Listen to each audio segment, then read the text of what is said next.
Welcome back to the second part of the video. We have just seen Andreikin-Karjakin playing the move king e7, which was rather challenging, as you remember. Sometimes in the Sicilian, players are playing with the king in the middle, but this is not exactly the case. And actually the real problem for black was that after the castling he also weakened himself on the king side with the move g5.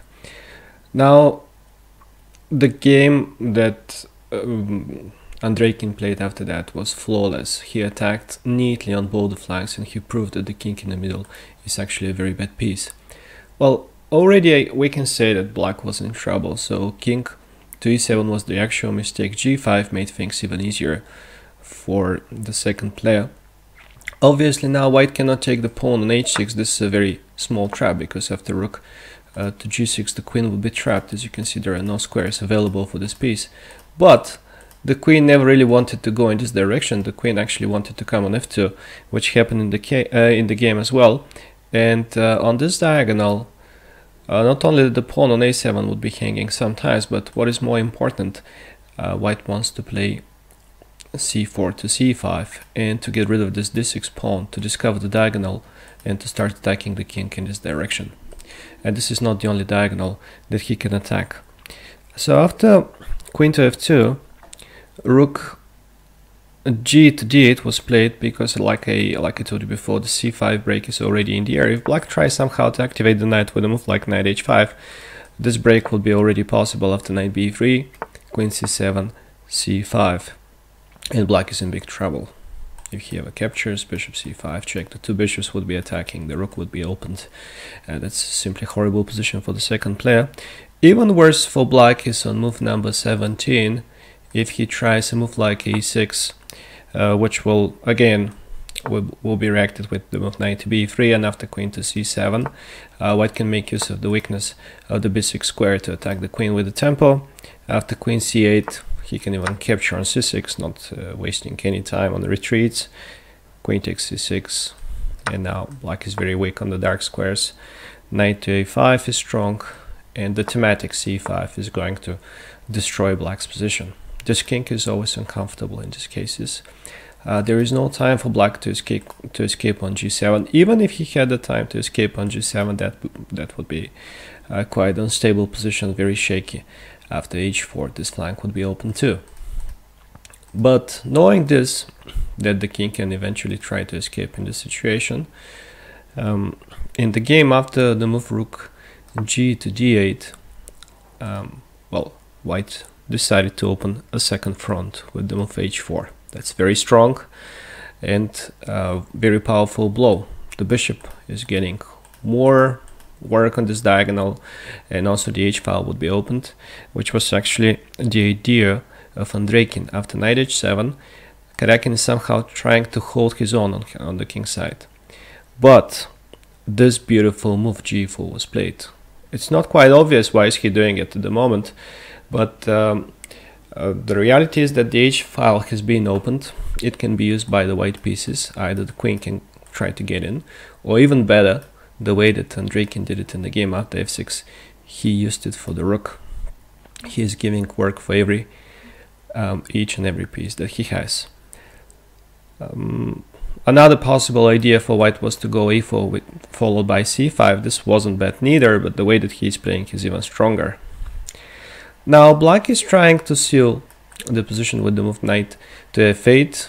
If he has the time to go knight g6 and knight h4 or even knight f4, he would be doing, well, I wouldn't say great, but he will have chances to survive.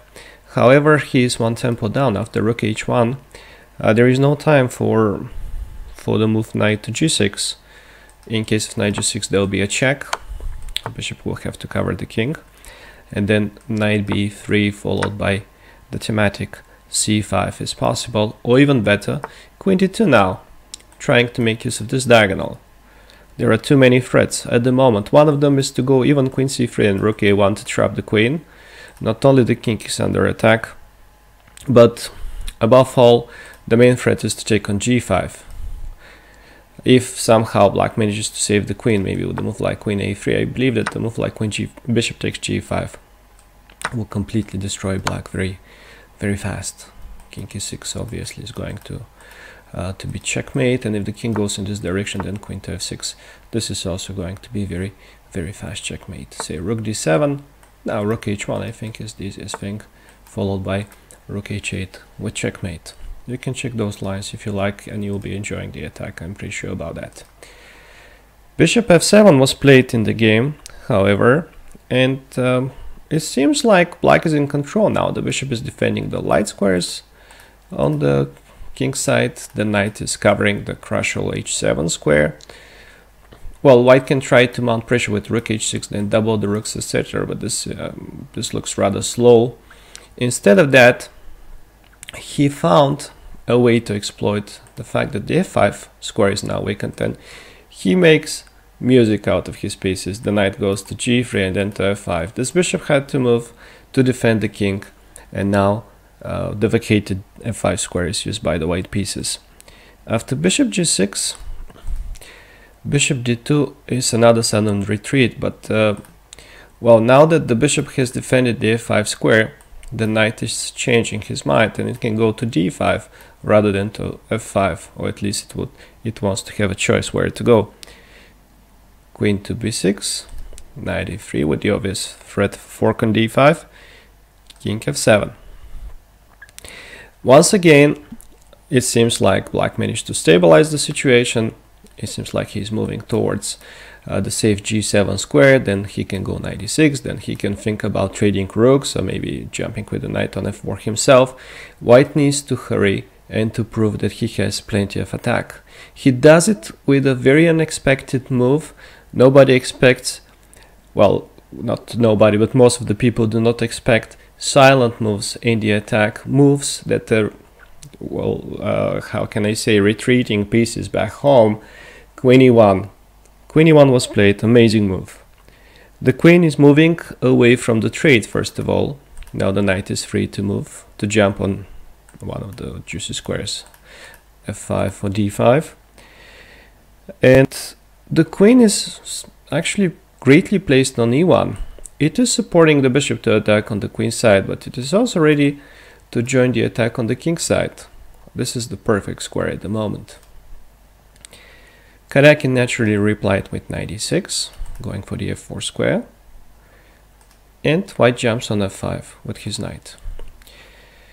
Now we can see the utility of the queen on e1 in some of the rising lines. Say, for example, if black goes knight c to d4, then after knight takes d4, knight takes d4, there is the move bishop f5. A fork, which wins material for white. For instance, knight c2. This looks like the best defense.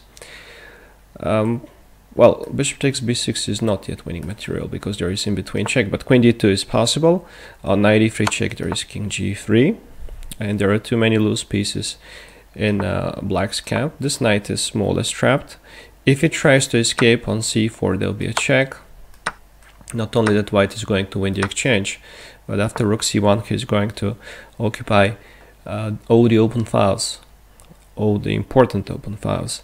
Say, for instance, queen e6, there'll be a check, and along the c file, white can create decisive threats, decisive attack. That's one possible line in which we see the utility of the queen. And another possible line is the one that happened in the game, queen to c7. Obviously, yeah, I forgot to mention the knight f4 is simply not working. White can take it, and the pawn on d6 will fall. After that, this king would be in a very dangerous situation, just under decisive attack. So therefore, queen c7, protecting the pawn on d6 was played. However, if you remember from before, the key theme in this situation was to open up the diagonals for the bishops, and this is what Andreikin is doing with the next star game move, star move in the game. This is the move c5 that opens the diagonal for this bishop and eventually for the other bishop too. And all the white pieces will join the attack now. Black is more or less forced to take on c5. He did it with the pawn, and then the knight is pinned after bishop c4. Basically, black has nothing to move. White simply wants to insert more pieces in the attack. One of the ideas for for white is to trade in a good moment on e6 and then to bring another piece on this diagonal, the queen, which would be simply winning for him. Say rook h8, for instance, this is a possible line. Then the queen comes on e2, rook takes h1, queen c4 check, and on this diagonal the white pieces are crashing through the opponent's camp. One more in between check to improve the position of the queen even more. King to b8 and rook takes h1, the white pieces are getting in.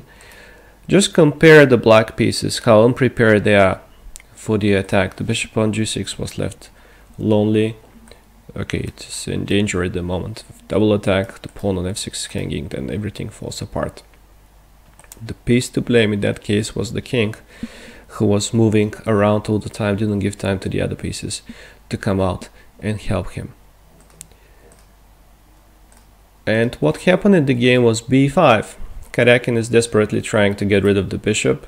He is willing to sacrifice a pawn, maybe two pawns. Well, basically he wants to give up everything just to leave him in peace and to leave the king alone on f7.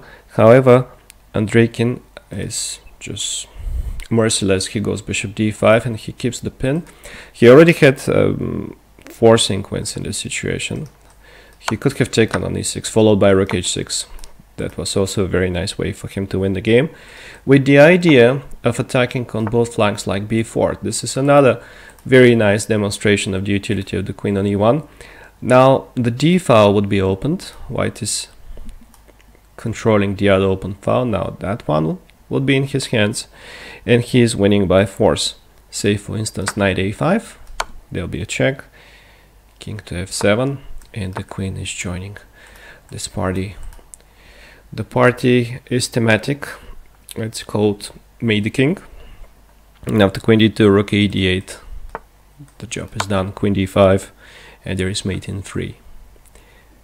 Well, if instead of taking on a5, black captures, instead of the knight he captures with the queen, nothing is really changed except for the angle of the attack. If before that white was attacking along the d file, this time he can choose the h file to get the job done. Now rook h7 is one threat and the other threat is rook takes g6, which will demolish the last defender, and then the queen will come from behind and finish the king. Say for instance queen b6, rook takes g6, rook takes g6, check, king f8, queen g6. Once again the poor king is completely helpless. Too many mating threats and not many defenders. Oh yeah, in this line if he has taken with the king on g6, that's an instant checkmate. But the move that was played in the game, bishop d5, is also very nice, and it demonstrates the full frustration of the black pieces. They have nowhere to go. No moves at all. Rook ac8 was tried. Finally this rook makes a move, but then rook h6. The white pieces are getting closer and closer. Queen h1 being one of the ideas, and the other idea is the familiar bishop to a5 move. Give me the queen, give me the rook. Actually white is not interested in the rook in this situation. He's more interested in the king hunt. Say if black was playing a move like queen d7 in this situation, I suspect that Andreikin wouldn't be distracted with the rook. He would have gone queen h1 with the familiar ideas, rook h7 check, and rook takes g6, say rook f8, and we have the familiar team after queen to h5, checkmate. This didn't happen in the game. Karjakin took on c2, which allowed another very nice finish to his opponent. That was the move queen h1. Andreikin is sacrificing the bishop as well. On a5, nobody cares about the pieces anymore because it is checkmate. There is nothing that black can do if he captures. Queen takes h7, king f8, and it's checkmate thanks to the bishop on d5. which is providing defense for the queen. If you have noticed, all the white pieces took part in the attack. In this game, the rook on the d file was always intending to go on d6. The rook on h1 did break in, did crash through with rook h7, then he took on g7, and some of the lines it was taking on g6. Oh, it was going on h7. All of them were in sacrificial mode. The bishop was sacrificed on a5 to deflect the queen, making this checkmate possible. And that bishop also took part in the attack. Obviously, the knight on f5 is doing a great job. All the pieces, even the pawns, were taking part in the attack. Remember the pawn on c5 that was sacrificed. Overall, white did great in his attack. There wasn't a single wasted move. He did everything right, everything with perfect timing. The choice of the opening was also great, like I mentioned in the first video. And I think that, judging by this game, Dmitry Andreikin deserved not only to win the game, but to win the tournament outright. He did great. I congratulate him for that. Thank you for your attention and see you the next time.